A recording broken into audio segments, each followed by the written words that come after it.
আসসালামু আলাইকুম। আমরা তৃতীয় পর্বে আসলাম, আলোর প্রতিফলন অধ্যায়।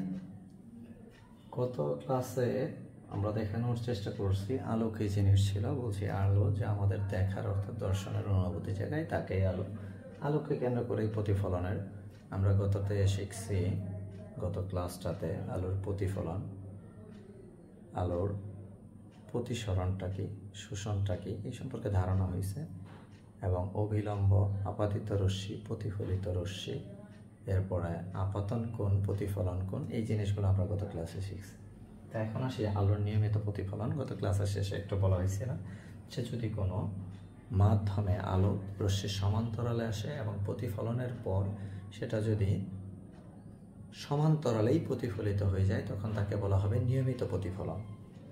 তো নিয়মিত প্রতিফলনটা এরকম ছিল, গত পর্বে আমরা দেখিয়েছিলাম যে এরকম একটা সমতল মাধ্যমে বা সমতল কোনো দর্পণে যদি আলো সমান্তরালে আপতিত হয় এবং প্রতিফলনের পরে সেগুলো যদি আবার সমান্তরালেই চলে যায় তাদেরকে বলা হবে আলোর নিয়মিত প্রতিফলন। এবার যদি আলো একটা অসমতল মাধ্যমে আসে, অর্থাৎ যদি এরকম বাঁকা একটা মাধ্যমে আলোক রশ্মিগুলা সমান্তরালে আসে, সমান্তরালে আসলো এবং প্রতিফলনের পর এগুলো বিভিন্নভাবে প্রতিফলিত হয়ে গেল, কোনো সূত্র মেনে চলল না, অর্থাৎ এদের দিকগুলা এলোমেলো হয়ে গেল বা বিচ্ছুরিত অবস্থায় সরে গেল, তখন তাদেরকে বলা হবে অনিয়মিত প্রতিফলন বা ব্যপ্ত প্রতিফলন। প্রতিফলনের এই দুইটা জিনিসে আমরা শিখলাম এখানে, নিয়মিত এবং অনিয়মিত প্রতিফলন। এবার আমরা গতকাল আলোচনা করছিলাম গোলীয় দর্পণ নিয়ে। আসলে গোলীয় দর্পণটা কি?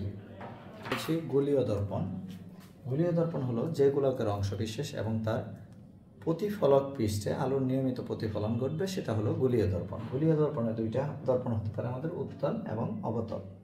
উত্তল দর্পণে যে আমরা শিখব কি মেরু, বক্রতার কেন্দ্র, বক্রতার ব্যাসার্ধ, প্রধান অক্ষ, প্রধান ফোকাস, এই কয়টা জিনিস সম্পর্কে আমরা গোলীয় দর্পণে উত্তল এবং অবতল দুই জায়গাতেই আমাদের প্রয়োজন হবে। তাহলে যদি আমি একটা দর্পণ অঙ্কন করি,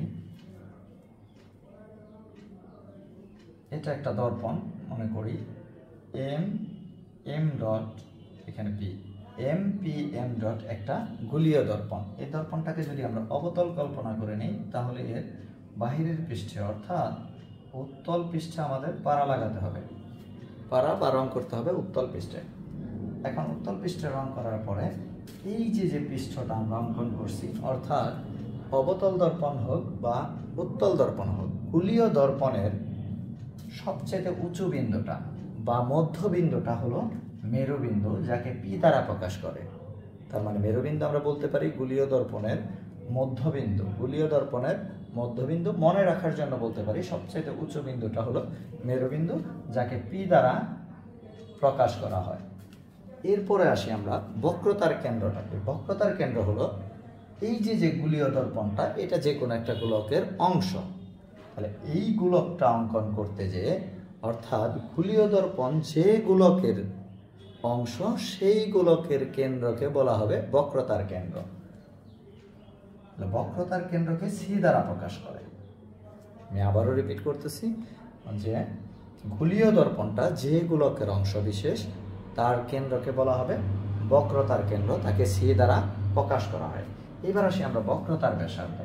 মেরুবিন্দু পি হতে বক্রতার কেন্দ্র পর্যন্ত দূরত্বকে বলা হবে বক্রতার ব্যাসার্ধ, এবং এই বক্রতার ব্যাসার্ধটাই মূলত প্রধান অক্ষ। তার মানে কি, সি থেকে মেরুবিন্দু পর্যন্ত যদি আমরা একটা রেখা আঁকি সেটাকে বলা হবে প্রধান অক্ষ। তাহলে কি শিখলাম?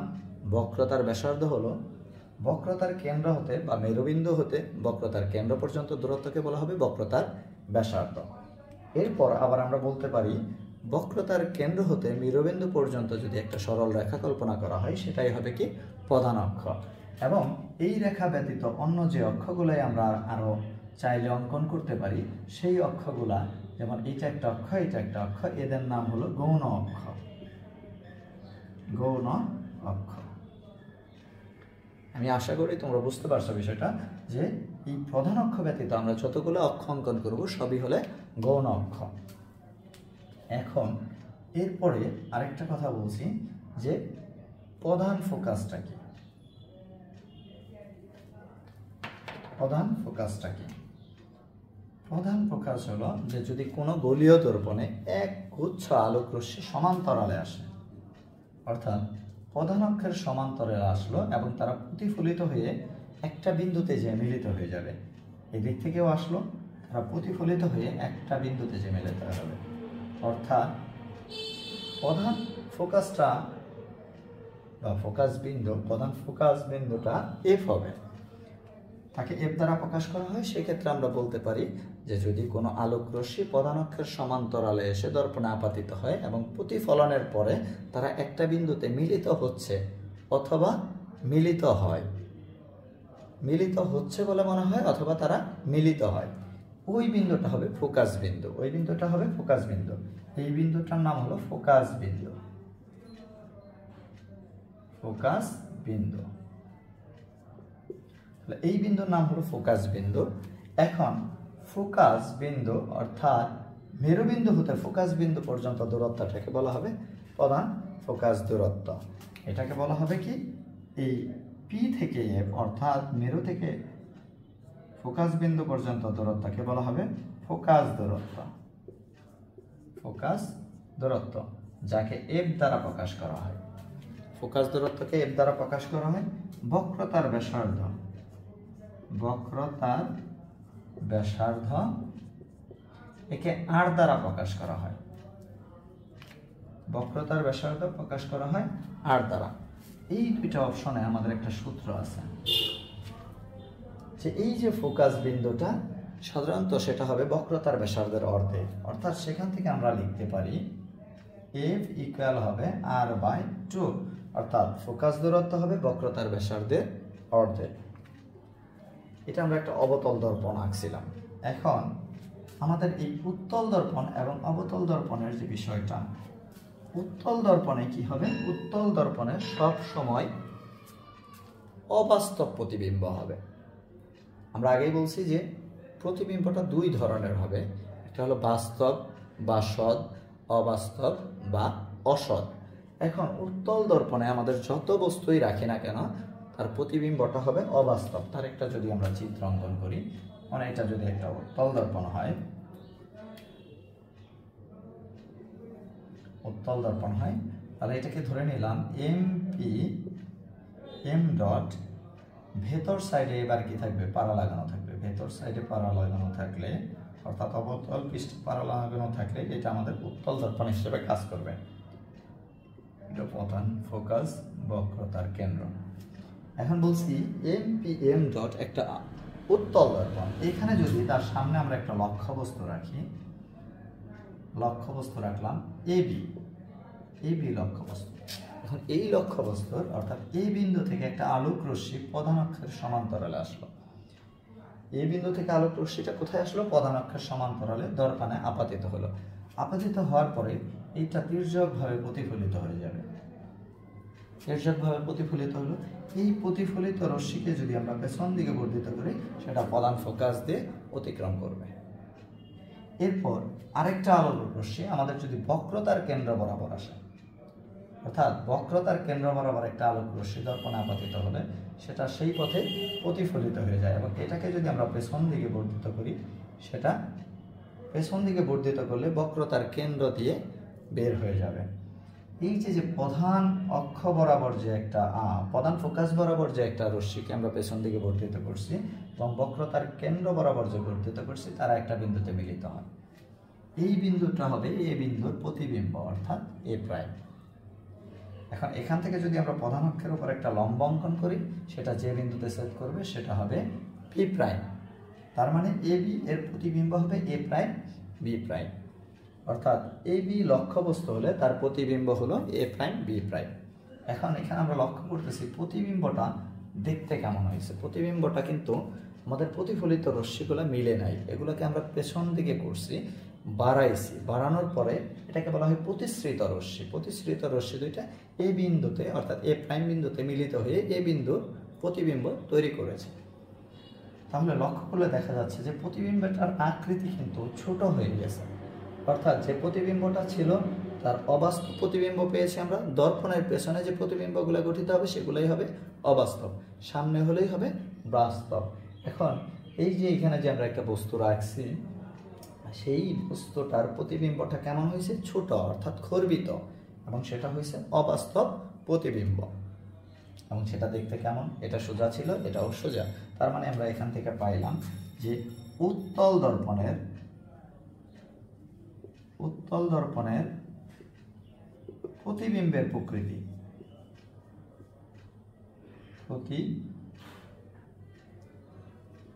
প্রতিবিম্বের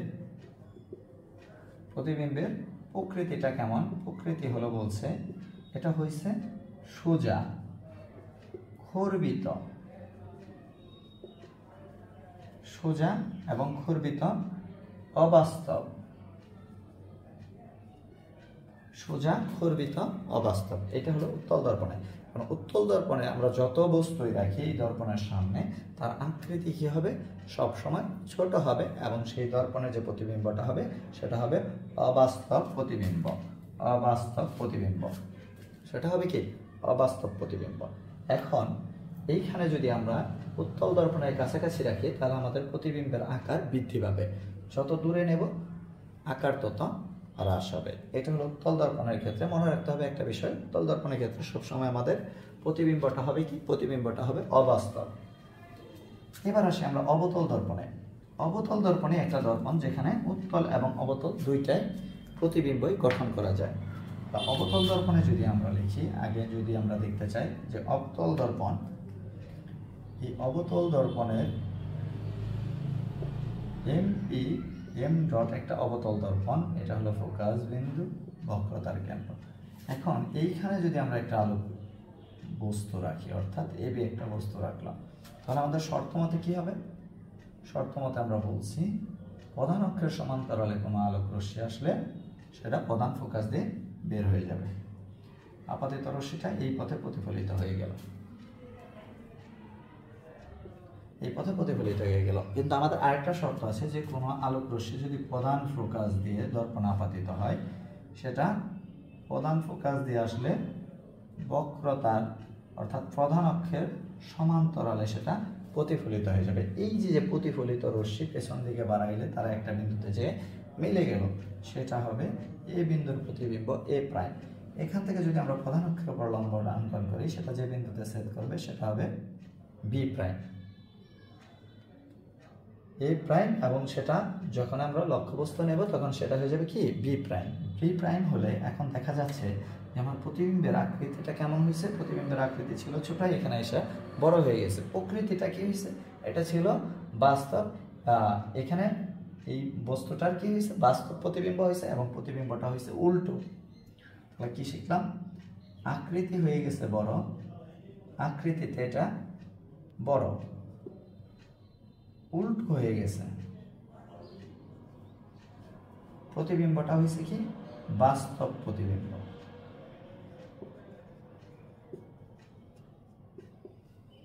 তাহলে হয়েছে বাস্তব প্রতিবিম্ব।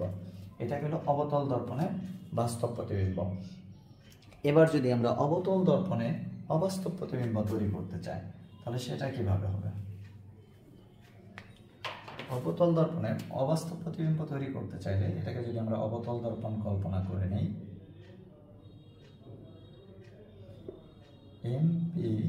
এম ডট একটা অবতল দর্পণ এফ হলো সি। অর্থাৎ অবতল দর্পণে অবাস্তব প্রতিবিম্ব তখনই হবে যখন আমরা একটা বস্তুকে মেরুবিন্দু এবং প্রধান ফোকাসের মাঝে রাখবো, অর্থাৎ এটা এ, এটা বি। প্রধান অক্ষের সমান্তরালে আলোক রশ্মি আসলে সেটা প্রধান ফোকাস দিয়ে বের হয়ে যাবে। গেল। এরপরের শর্ত কি বলছি আমরা? বক্রতার কেন্দ্র বরাবর যদি আলোক রশ্মি আসে, সেটা বক্রতার কেন্দ্র বরাবরই দর্পণে আপাতিত হলে সেই পথেই প্রতিফলিত হয়ে যায়, অর্থাৎ এই পথেই প্রতিফলিত হয়েছে। এই যে আমার প্রতিফলিত রশ্মি, এই প্রতিফলিত রশ্মি দুইটা যদি পেছন দিকে বর্ধিত করি, তারা একটা বিন্দুতে যে মিলিত হবে, সেটা হবে এ এর প্রতিবিম্ব এ প্রাইম। সেখান থেকে প্রধান অক্ষের উপর লম্ব টানলে সেটা বি বিন্দুতে ছেদ করবে, অর্থাৎ বি প্রাইম। এ বি এর প্রতিবিম্বটা হবে এ প্রাইম বি প্রাইম। তার মানে এখানে কি হলো? প্রতিবিম্বের গঠনটা হয়েছে অবাস্তব প্রতিবিম্ব। কারণ দর্পণের পেছনে প্রতিবিম্বটা গঠিত হয়েছে এবং তার আকৃতিটা হয়েছে কি, আকৃতি হয়েছে বড় বা বিবর্ধিত বা বড় আকৃতির হয়েছে, এটা আকৃতিতে হয়েছে বড়। এখন এটা হয়েছে কি সোজা, প্রতিবিম্বের হয়েছে সোজা এবং বলছে কি এটা যে প্রতিবিম্বটা হয়েছে সেটা অবাস্তব প্রতিবিম্ব, অবাস্তব প্রতিবিম্ব। তাহলে উত্তল দর্পণে যদি শুধু অবাস্তব প্রতিবিম্ব তখনই হবে যখন ফোকাস বিন্দু এবং মেরুবিন্দুর মাঝে কোনো বস্তু আমরা রাখবো, তখন এটা হবে অবাস্তব প্রতিবিম্ব। আদারওয়াইজ যা আছে সবই হবে বাস্তব প্রতিবিম্ব। এখন আরেকটা অংশে আসি আমরা, বিবর্ধনটা আসলে মূলত কি? বিবর্ধনটা হইল যে আমি যে লক্ষ্যবস্তু দর্পণের সামনে রাখছি সেই লক্ষ্যবস্তুর আকার আর সেই লক্ষ্যবস্তুর প্রতিবিম্বের আকার, এই আকার দুইটার পার্থক্যকে বলা হবে বিবর্ধন। অর্থাৎ বিবর্ধনকে এম দ্বারা প্রকাশ করে। এম মানে আমরা লিখতে পারি লক্ষ্যবস্তুর প্রতিবিম্ব, লক্ষ্যবস্তুর প্রতিবিম্ব ডিভাইডেড বাই লক্ষ্যবস্তুর আকার, লক্ষ্যবস্তুর আকার। এখন যদি এটা বলা হয় এম সমান আমরা লিখতে পারি এল প্রাইম বাই এল। এল দ্বারা বোঝাইছে কি আমাদের লক্ষ্যবস্তুর প্রতিবিম্ব, আর এল মানে হলো লক্ষ্যবস্তুর আকার। প্রতিবিম্বের আরেকটা সূত্র আমাদের জেনে রাখা ভালো, সেটা হলো বিবর্ধনে এম সমান আমরা লিখতে পারি মাইনাস বি বাই ইউ পরমান। এটা কখন হবে? যখন আমরা বলবো যে প্রতিবিম্বে লক্ষ্যবস্তুর দূরত্বটা কত, অর্থাৎ ইউ মানে হলো আমার প্রতিবিম্বের দূরত্ব দর্পণ থেকে, প্রতিবিম্বের দূরত্ব দর্পণ থেকে কত দূরে আছে, আর এটা হলো আমার দর্পণ থেকে লক্ষ্যবস্তুর দূরত্ব, লক্ষ্যবস্তুর দূরত্ব। তো এই ছিল আসলে আমাদের আলোর প্রতিফলন অধ্যায়ের বেসিক ধারণা। এরপর তোমরা যখন বইয়ে দেখবা, অর্থাৎ অবতল দর্পণের কয়েকটা শর্ত আছে, আমি একটু বলে দিই। অবতল দর্পণের কয়েকটা শর্ত আছে তোমাদের বইয়ের পৃষ্ঠা একটু মনে নাই আর কি, যাই হোক বইয়ে তোমার এটা দেওয়া আছে একদম ছক আকারে। অবতল দর্পণের কোথায় লক্ষ্যবস্তু কিভাবে রাখলে কি প্রতিবিম্বটা গঠন হবে, জাস্ট একটু ধারণা দিয়ে দিই। যদি অবতল দর্পণে আমরা প্রধান ফোকাস এবং বক্রতার কেন্দ্রে যদি কোনো বস্তু রাখি, সেটার প্রতিবিম্বটা হবে বাস্তব এবং তার অবস্থান হবে বক্রতার কেন্দ্রের পেছনে, আকৃতিটা হবে বিবর্ধিত এবং উল্টো। আর যদি আমরা বস্তুটাকে এবার বক্রতার কেন্দ্রের বাইরে রাখি, তাহলে তার প্রতিবিম্বটা হবে ছোট অর্থাৎ খর্বিত এবং তার অবস্থান হবে প্রধান ফোকাস আর বক্রতার কেন্দ্রের মাঝামাঝি, এবং সেটা দেখতে কি হবে উল্টো। আরেকটা শর্ত, যদি আমরা কোনো বস্তু প্রধান ফোকাসে রাখি, প্রধান ফোকাসে রাখলে তার অবতল দর্পণে কি হবে, আমার বাস্তব অবাস্তব দুইটা প্রতিবিম্বই হতে পারে, সেটা হবে অসীম দূরত্বে, অর্থাৎ যেটাকে দেখা যাবে না, অর্থাৎ ধরে নেওয়া যাবে প্রতিবিম্বটা হবে জিরো বা প্রতিবিম্বের আকার হবে জিরো। আরেকটা যদি বলি আমরা এবার, মেরুবিন্দু আর প্রধান ফোকাস এর মাঝামাঝি যদি অবতল দর্পণে আমরা কোনো বস্তু রাখি, সেটা হবে অবাস্তব প্রতিবিম্ব। এই আলোচনাগুলো সুন্দর টেবিল আকারে বই দেওয়া আছে। এই কয়েকটা পয়েন্ট যদি তোমরা ভালো করে মনে রাখো, তাহলে আমি আশাবাদী যে এই অধ্যায়ের যে সৃজনশীলগুলো আছে সেগুলো তোমরা সমাধান করতে পারবা। দেখি আমরা নেক্সট ক্লাসে সৃজনশীল নিয়ে আলোচনা করা যায় কিনা, লেন্দি হয়ে যায়, আমরা আরেকটা অধ্যায় শিখবো। ঠিক আছে, ধন্যবাদ সবাইকে।